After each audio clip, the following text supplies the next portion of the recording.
मुक्ताईनगर शहरातील तालुका क्रीडा संकुलाची अत्यंत दयनीय अवस्था समोर आली असून पोलीस व सैन्य भरतीची तयारी करणाऱ्या युवकांमध्ये तीव्र नाराजी व्यक्त होत आहे। केंद्र सरकारमध्ये क्रीडा व युवक कल्याण राज्यमंत्री पदाची जबाबदारी सांभाळणाऱ्या रक्षा खडसे यांच्या होमपेजवरच क्रीडा संकुल दुर्लक्षित असल्याने नागरिक आश्चर्य व्यक्त करत आहेत।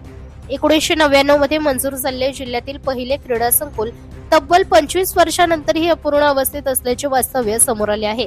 माजी मंत्री आमदार एकनाथ खडसे यांच्या प्रयत्नातून मंजूर झालेले हे संकुल मुक्ताईनगर भुसावळ रस्त्यावरील सालबर्डी फाट्यासमोरील कोथळी शिवारात उभारण्यात आले।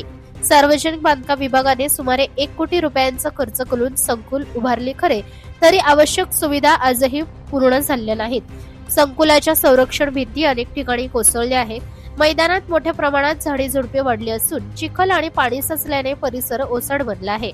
खेळाडूंना सरावासाठी आवश्यक असलेला धावपट्टी ट्रॅकही आता नावशेष झाल्याची अवस्था आहे। खो खो मैदानाची आखणी, मैदानाचे सपाटीकरण तसेच इतर मूलभूत कामे अद्याप रखडलेली आहेत।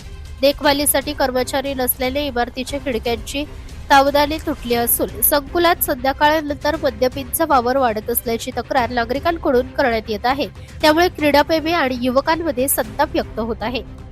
तालुका क्रीडा समितीचे अध्यक्ष असलेले आमदार चंद्रकांत पाटील तसेच संबंधित प्रशासनाने तातडीने लक्ष घालून अपूर्ण कामे पूर्ण करावीत, वाढलेली झाडे झुडपे हटवावीत आणि युवकांना दर्जेदार क्रीडा सुविधा उपलब्ध करून द्याव्यात, अशी मागणी आता जोर धरू लागली आहे।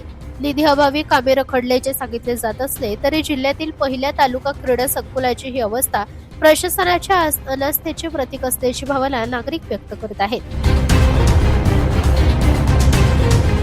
प्रतिनिधी पंकज तायडे, मुक्ताईनगर।